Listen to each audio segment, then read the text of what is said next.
who were our top three fantasy picks for the 2021 competition last year. And then we'll look at the competition for this year and compare the pairs. So, Harry, why don't you take us through the Draft Rugby top three picks of the competition in 2021? I just realised we did do this as unique picks for last year, not this year. So given I got the first three picks, it's only fair that you guys are forced to change your 2022 predictions on the fly, and I don't have to change anything. But 2021, I'll say Nelson went first. He went Havili, so he was way off on that. The centre change did not do him any favours. Will Jordan, which was right up there. I think he was equal top outside back on a 45 average. Richie Moe, which is the low-hanging fruit. I think he was second overall, so 0 correct there for him. Sebu Reece, Cody Taylor, Nani Lamape for me. Fantastic 3 picks. And Kagi, you just said the remaining Crusaders. So exactly. I guess that makes you the most correct. I was going to say, that's acceptable, right? Yeah. Yeah, absolutely. 2022. As I said, I'll lead us off since I had free reign from every single player in the competition. I have, once again, the top fantasy pick after his performance last year has to be Angus Bell. I've been getting a lot of hate on or questions on Twitter because I know the fantasy rugby draft have him ranked as 88th pick, which is just lunacy to me because he had the highest average in the game last year on 61 points a game, second place being 56, so 5 points lower, Richie Moe. But on top of that, his value over the next prop in the game was 26 points drop to the second-ranked HDH. So to me, he was clearly the top prop to pick this year and clearly the top player. I've got Cody Taylor, who is forever the top hooker and just seems to be head and shoulders above his competition. And Richie Moe, as I said, I obviously there's a bit of debate here because he's going to miss the first 3 rounds at least. He could be allowed to have a little bit longer if they're in a bubble, but he's just so good and he's so far above the competition. He's been second place last year and first a couple of years before that. So how can you get past him?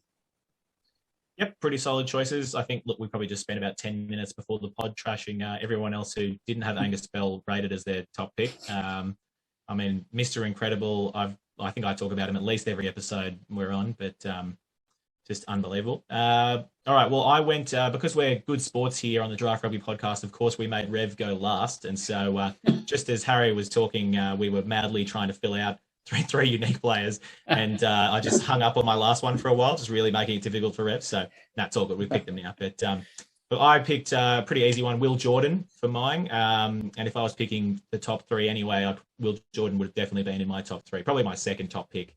So happy for that one. Can't go wrong with Sevu Reece, another Crusaders outside back. When in doubt, just pick Crusaders.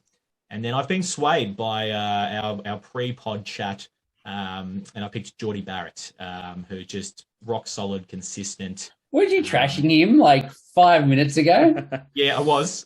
And then it sunk in, and the pressure of time has got... I mean, look, I was just going to pick my favourite players. Otherwise, I was going to chuck out a Tupou or an Asaf or a Mu. I don't know. But look, those are the 3 I came up with in that last minute. And that leads us on to Rev.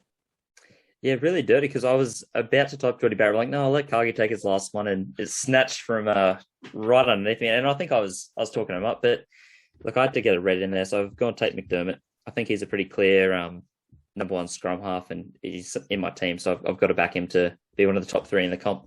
But then I also took Artie Surveyor and Rieko Ioane with the remaining picks, mainly because I think they're the best in their position. I know the centres don't traditionally score as well as some of the other positions, but Rieko he's done his own highlights video package and a little montage of him training and doing all the sprints, the weights, the stepping. So I think anyone that hypes himself up that much should be a top 3 fantasy pick.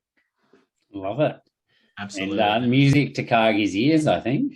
That is. I think I was saying that, I thought with the centres, it was between Quinn Tupaia and Rieko Ioane, but I could not go further than my boy Rieko Ioane. So, as I said, I've already won the draft this year because I have both the Ioanes in my fantasy team. So everything's a bonus from here, basically. But yeah, so no, I think everyone will agree with those players all kind of shaping up as the top fantasy picks for the year.